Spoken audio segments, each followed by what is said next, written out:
ഒന്ന് ചോദിച്ചോട്ടോ, നമ്മുടെ ആ രാപ്പാടിപ്പറമ്പില് രാരിച്ചെന്നേരെ വീട് ഏതാ? ചെറുക്കന്റെ സ്വഭാവം നന്നായിരിക്കും, സാമാന്യം വിദ്യാഭ്യാസം വേണം, ആര് കണ്ടാലും അയ്യേന്ന് പറയിപ്പിക്കരുത്, പിന്നെ തറവാട്ടുകാരനായിരിക്കണമല്ലോ. ഇതിനെല്ലാം പുറമെ ഒരു പെൺകുട്ടിയെ വെച്ച് പൊറുപ്പിക്കാനുള്ള ത്രാണി ഉണ്ടായിരിക്കണം. അത്രയല്ലേ ഒരു ചെറുപ്പക്കാരന് ആവശ്യമുള്ളൂ. ഞാൻ അങ്ങനെ അതിമോഹമുള്ളവനൊന്നും അല്ല. പ്രഭാകരന്റെ കാര്യത്തിൽ ഒന്നും പേടിക്കാനില്ല.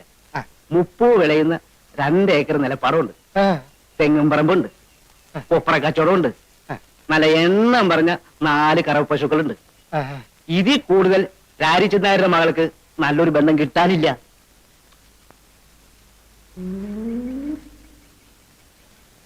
എന്നാ കുട്ടിയെ ഒന്ന് കാണുകയല്ലേ? ഓ, കാണാമല്ലോ. മോളെ സുമതി,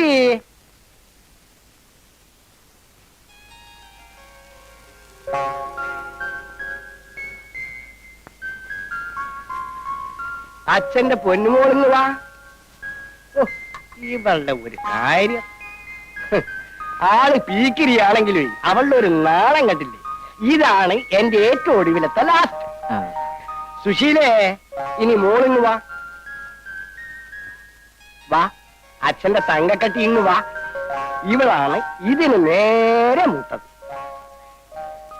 സുഷ്മേ, വരും വരും വരും. സുഷമ, സുഗു, സുധാകരൻ. ഇത്, ഇതിന്റെ മേലെ ഇത്, ഇതിന്റെ മേലെ ഇത്, ഇതിന്റെ മേലെ ഇത്. അല്ല, പ്രധാനപ്പെട്ട ആളെ ഇങ്ങോട്ട് കണ്ടില്ലല്ലോ. അതല്ലേ വിളിക്കാൻ പോകുന്നത്. ലക്ഷ്മിയെ,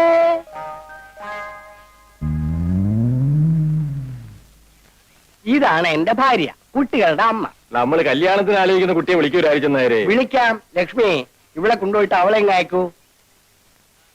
ആ, കുട്ടികളെല്ലാം പൊക്കോളൂ, പൊക്കോളൂ.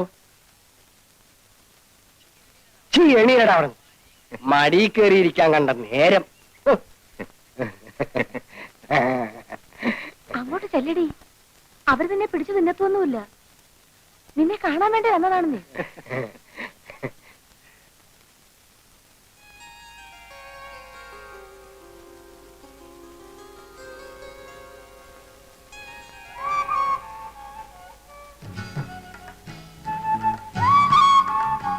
ഇതാണ് രാധ.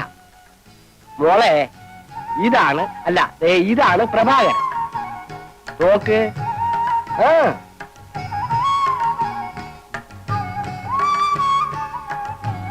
നാണം കൊണ്ടാ.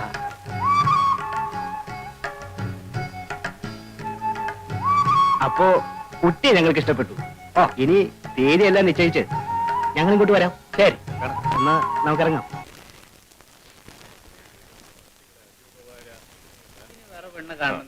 കല്യാണാലോചനയ്ക്കാണ് വന്നത്.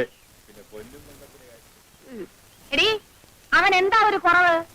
അഴകില്ലേ, ആരോഗ്യമില്ലേ, 2 ഏക്കർ നിലം, 1 തെങ്ങും പുരയിടം, നല്ല വില നടത്തുന്ന ഒരു കൊപ്ര കച്ചവടം. ഇതൊന്നും നിന്റെ കണ്ണിന് പിടിക്കുന്നില്ലല്ലേ?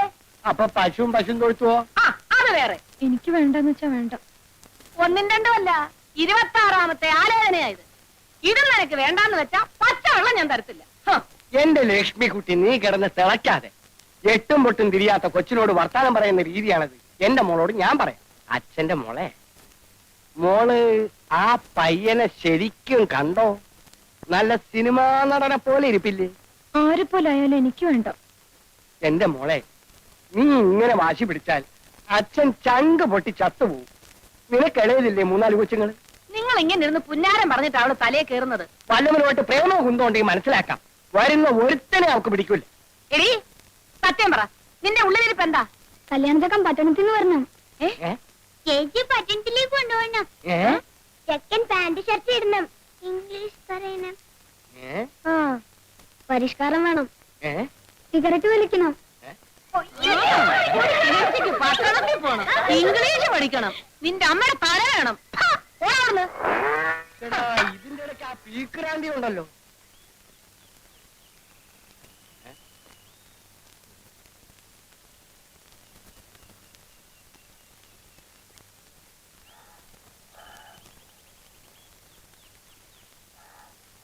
ഈ ചെയ്യുന്നതൊക്കെ ന്യായമാണെന്ന് തോന്നുന്നുണ്ടോ?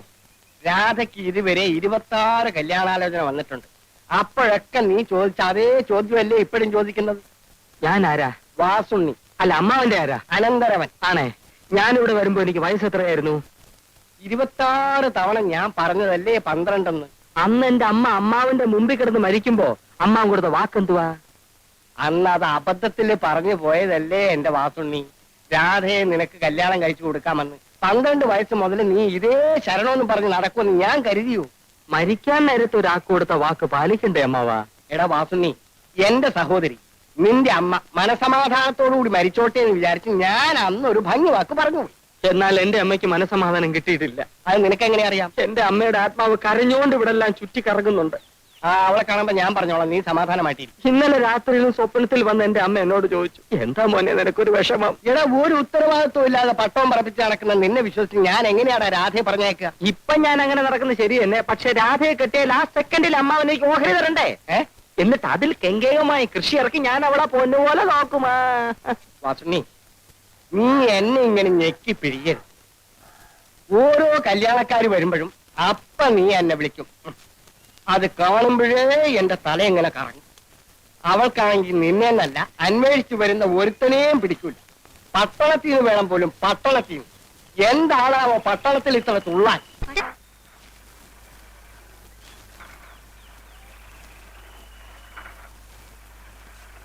കുടുംബാസൂത്രണ ക്യാമ്പിന്റെ ആൾക്കാരല്ലേ? അതെ. ഉദ്ഘാടനത്തിന് ബീഡിയേക്ക് വരാൻ പറ്റില്ല എന്ന് പറഞ്ഞു. അദ്ദേഹത്തിന്റെ അച്ഛന് അസുഖം കൂടുതലാണത്രേ. അതുകൊണ്ട് വേറെ ആരെങ്കിലും വിളിച്ച് ചോദിച്ചോളാൻ പറഞ്ഞു. ഇനിയിപ്പോ 11 മണിക്കൂർ ആരന്വേഷിച്ചു പോകാനാ? തന്തയ്ക്ക് സൂക്കേട് വരാൻ കണ്ട ഒരു സമയം. നിങ്ങളത് ഏറ്റപ്പോഴും മനസ്സിലായി കുഴക്കുള്ളൂ. ഞാനും ചെയ്യാനാ? ഇനിയിപ്പോ ഒരൊറ്റ പോവഴിയുള്ളൂ. ഞാൻ പറഞ്ഞേക്കാം, നിങ്ങൾ എല്ലാവരും കൂടെ നിർബന്ധിക്കുകയാണെങ്കിൽ ഞാൻ ആ കർത്തവ്യം കൊണ്ട് നിർവഹിക്കാം. അതേതായാലും വേണ്ട, നാട്ടുകാർക്ക് പരിചയമില്ലാത്ത ആളായിരിക്കണം. അങ്ങനെ ഒരാളെ ഇപ്പൊ എവിടെ അന്വേഷിച്ചു പോകാനാ? നാട്ടുകാർക്ക് പരിചയമില്ലാത്ത ഒരാളെ.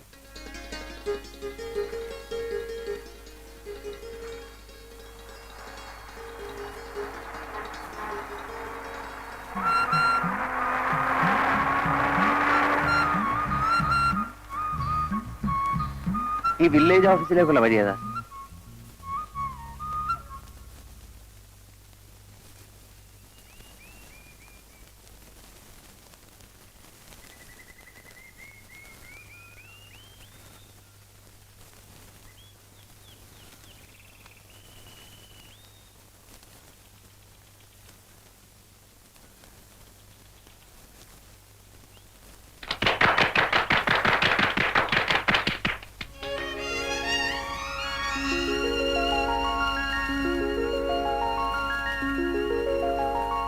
നന്മകൾ മാത്രമുള്ള, നല്ലവരെ കൊണ്ട് മാത്രം നിറഞ്ഞ ഒരു ചെറിയ ഗ്രാമപ്രദേശമാണ് ഞങ്ങളുടെ.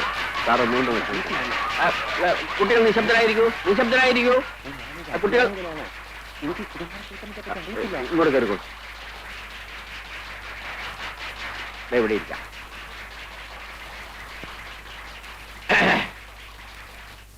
പ്രിയപ്പെട്ട നാട്ടുകാരെ, നാം ഏവരും അത്യാകാംക്ഷയോടെ കാത്തിരുന്ന നമ്മുടെ പ്രിയപ്പെട്ട ഉദ്ഘാടകൻ എത്തിക്കഴിഞ്ഞു. ഇനി അദ്ദേഹം നിങ്ങളോട് സംസാരിക്കുന്നതായിരിക്കും. വരൂ.